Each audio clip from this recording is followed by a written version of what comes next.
Anyway, mga kapatid, abay, hindi na tayo magpapaligoy-ligoy pa. Nako, ay may marami ho tayong pag-uusapan. Kasi kahapon ho, pasensya at maaga tayong lumayas dito sa radyo. Meron ho tayong mahalagang, importanteng bagay na ginawa. Nevertheless, babawi ho tayo ngayong umaga. Eto. Pag-uusapan natin, hindi natin natapos kahapon, si Secretary Salvador Salpanelo, yung Presidential Legal Counsel, yung attorney ng Pangulo, abay ang sabi po niya, at doon sa mga nabubwisit kay Trillanes, makinig, sabi ni Salpanelo, abay, kuy daw si Trillanes, akala niya siguro libre na siya. Yung ibinigay sa kanyang amnesty ni Noynoy, mukhang may paglabag yata sa batas. Mukhang may hindi nasunod na alituntunin. Entonces, pwedeng ibalik si Trillanes sa kulungan dahil sa kasong rebellion. Pinag-aaralan na po yan ni Attorney Secretary Salvador Salpanelo. Kasi mukhang nga sinasabi, hindi raw dumaan sa due process yung pagpapakawala dyan, yung pagbibigay ng amnestiya ni Noynoy kay Trillanes. Mukhang marami raw binaypas ng mga batas ni Pinoy. Kaya sabi ni Secretary Panelo na ang abogado ng presidente, maibabalik yan. At teka muna, pinag-aaralan namin, mukhang may mga nilabag si Ngoy na ilang alituntunin kung kaya't nakalabas ka agad itong si Trillanes. Ang rebellion po kasi, yan po ang kaso niyan habang buhay na pagkabilanggo. Kung panahon po tayo ng gera, panahon ng martial law, yan ay treason. Ika nga, ang kaso niyan, bukod doon sa rebellion, treason. Yung pagiging ika nga ay wala kang kwenta. Bantakin mo, traidorin mo. Treason ay pag-traidor sa iyong inang bayan. Kaya sa ibang bansa yan, binibitay. Ang rebellion, wala ang biro. Pag panahon ng gira, di kayo magre-rebelde sa gobyerno mo. At lalo pat ikay sundalo at ikay opisyal. Ang tawag po dyan ay treason. Abay, trinaidor mo ang iyong sinumpaang tungkulin. Trinaidor mo ang inang bayan. At trinaidor mo ang iyong mga kasamahan. Ayan po ang sinisilit ngayon ni Secretary Salvador Panelo, ang Presidential Legal Counsel. Isa pang, kaya nga, ngayon ang tanong natin, ito'y tanong lang po sa akin ng mga kabarkada ko kagabi. Pwede raw bang isama na si Trillanes kay De Lima? Kaya ang tanong natin, nais ba talaga ninyong isunod na si Senador Trillanes kay Senador De Lima sa kulungan? #next. Ayan po ang tanong natin. Alright, oras natin mga kapatid, 14 minutes after 9 o'clock. Araw po ng Biyernes, ikatlo po ng Marso 2017. Tinatawagan po natin si Secretary Salvador Salpanelo, ang Presidential Legal Counsel. Doon po sa sinabi niya kahapon sa atin na pwedeng maibalik sa kulungan daw itong si Senador Antonio Trillanes dahil mukhang yung binigay na amnesty ni Pangulong Aquino mukhang may problema.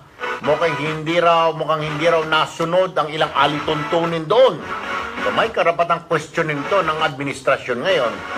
Pero maiba tayo, Professor. Kahapon, muntik magpang-abot si Senador Mig Zubiri at Senador Antonio Trillanes. Kasi si Senador Trillanes gusto niya sa kanyang komite maimbestigahan itong ang kanyang komite ang hahawak dito sa reshuffle ng Bureau of Immigration or imbestigahan itong nangyaring sulan. Sabi ni Mig Zubiri yata na dapat sa Justice Committee. So nagkaroon ng bangayan kahapon at inakusahan ng yung isa na mandaraya. So nagkaroon ng away. What does this tell you, sir? Na ito ba bahagi pa rin yung mga away na yan na muntik na magsuntukan bahagi pa ba yan ng ikang sistema dyan sa Senado o yung kanilang passion sa paggawa ng batas? Pero hindi. Mukhang nagka-personalan kahapon na, Professor. Totoo yan. Parang nga bata yan. Ako natawa. Kasi kung yung issue lang naman talaga yung sinasabi nila, eh ang usual na ginagawa naman yan, joint investigation, ang kita yung pamunuan ng Senado, kasi yan naman ang decide kung kaninong committee pupunta ang isang resolusyon. Kaya hindi dapat sila mag-away. Kaya tingin ko doon, may history yung gagalingan dahil yung political position ng mga yan, magkaiba. Mula pa ng eleksyon, kung maalala mo, si Senator Trillanes, marami na siya naaway dyan Alam niyo naman si Senator Trillanes, simula nang maupo ang Duterte, lahat ng, kung ultimo bumahing lang ang Pangulo, masama na para sa kanya, huminga lang ang Pangulo, galit na siya, kaya may problema talaga yung mama. Totoo yan, ang decorum dapat yan. Kasi very respectable na institution yan. Kung malala mo yung mga naunang mga senador yan, tayo sa Ongwejok, Anyang, Sumulong. Hindi ka makakapag-isip na sabunutan or magbuntalan yung mga yan. Kung meron ng mga away ng debate yan. Tama. Doon mo makikita, sir, na yung Senado noon, matatalino yung mga senador noon, mga panahon nila Joker, nila Jokno, nila Tanyada, nila Miriam. Ngayon, ewan ko kung saan lang pinagpupulot itong mga ilang mambabatas natin dyan. Malaking relasyon yan doon sa kahinaan ng political party system sa Pilipinas. Wala na kasing institution na nag-training sa kanila, nagbibigay ng actual na guidance sa loob ng Kongreso. Break na tayo, IB. Kaya kung ano yung nasa isip mo, IB. papasok mo, nanalo ka. Break time tayo. Nanalo ka dahil sa sarili. Okay. Dahil sa ikaw wala. Alright, Professor Ramon Casiple, political analyst, maraming salamat po, sir. Magandang umaga po. Hindi, nabuisit lang ho ako kahapon kasi nga naman, sa halip na pag-usapan ng mga panukalang batas, mag-usap-usap sila doon kung anong batas ang pwede nilang pag-usapan, nauwi sa kalahating oras ng ngaw-ngaw, ngak-ngak, Sus Maria Josep, nasayang yung oras, sa halip na pagbalangkas ng mga batas dyan sa Senado, away. Ito namang Senador Trillanes, lahat yata gusto nang awayin. Dahil hindi ho malamang dahilan. Napansin ko lang, simula na maupo ito si Pangulong Duterte, galit na ho sa mundo ito lahat, basta pag si Pangulong Duterte, si Digong bumahing, meron siya komento, humikap, may komento, kumain, may komento, lahat, kay Pangulong Duterte, may komento, ito si Senador Trillanes, sigundahan pa nung kanyang kinakapatid, yung kanyang kaalyado dyan na Senadora de Lima, ganun din, konting mali lang talagang basta, something to do with Pangulong Duterte, may reaction kaagad itong dalawang ito, akala mo magkambal ito mga ito, kagaya nung Marcelo na yan, sinasabi ni de Lima na dapat daw huwag magsasalita ng gano'n Pangulo. Sinabi niya lang naman, if ever, hindi niya sinabi magdideklara. Ayun, lumaki yung issue. Akala tuloy ng ilang kababayan natin magmamarsyalo na. Walang sinabi ang Pangulo na magmamarsyalo siya. Sinasabi niya kung kinakailangan, hindi siya pwedeng pigilan ng Kongreso at Supreme Court kung talagang lalala ng sitwasyon. Pero never na sinabi ni Pangulong Digong na magdideklara siya ng Marcelo. Pinalaki ng dalawang kumag na ito. Tinatarantay yung mga tao, nagpanik, akala nga may Marcelo. Wala pong Marcelo, Maria Josep. Alas 8:33, dire-diretso tayo. Dito naman ho tayo doon sa nagpositibo na 195 na mga pulis daw sa drug testing na random drug testing na isinagawa ng PNP sa kanilang hanay. Utos po ito ni General De La Rosa para ma-check kung yung kanyang mga pulis gumagamit ng droga at isa na rin po itong paraan kay Hepe na malaman kung sino mga dapat sibakin sa serbisyo.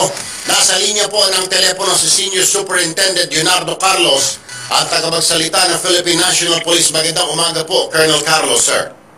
Yes, sir, Win. Magandang umaga. Mula po kay Kipedi. Director General de la Rosa. Magandang umaga po sa inyo lahat. Alright, 195 po nagpositibo sa ikang drug testing dahil ito po utos ni Chief at gusto malaman ni Chief kung may mga addict pa dyan na police at kung sino mga dapat sibakin. Ito nga, 195. So, matik na ito, sir. Sigurado, as we speak, mamaya-maya na siguro umaandar ng mga papeles nito para masibak sa serbisyo, Colonel Carlos.